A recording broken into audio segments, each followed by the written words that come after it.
Hi, I'm Richard Byrne. In this video, I'm going to show you how to use the reference tools that are built right into Microsoft Word. These are great tools for anyone who's writing a research report or research paper in Microsoft Word.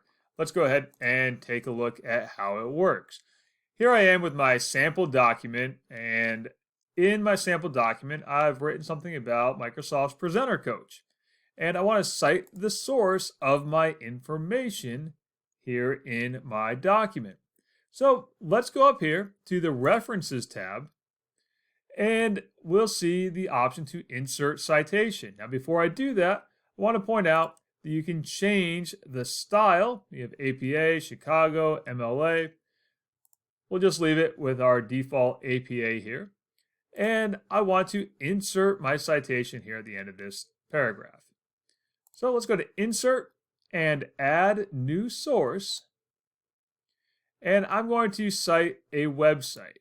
You can see here we also have book, journal, article in a periodical, conference proceedings, report, document from a website, which would refer to something like a PDF or a Word document downloaded from a website, sound recording, film, interview.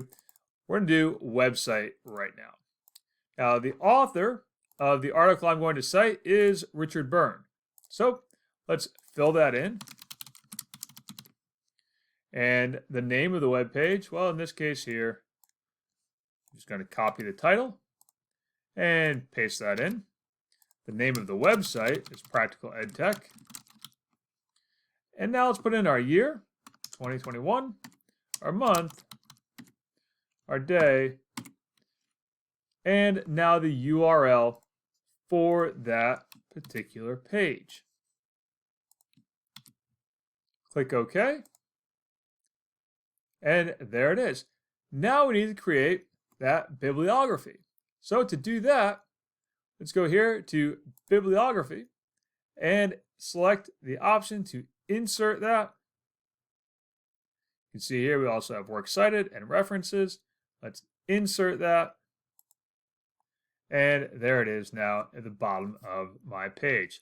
Now I should point out that you want to make sure your cursor is down below all of your text when you go to insert your bibliography, because if your cursor is up here at the top, your bibliography gets inserted to the top.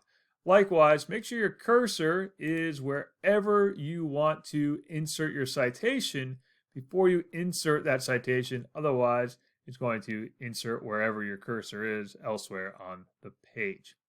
So that's a really easy way to format your citations and your bibliography using Microsoft Word's built-in references tool. As always, for more tips and tricks like this, please check out freetechforteachers.com or subscribe to my YouTube channel.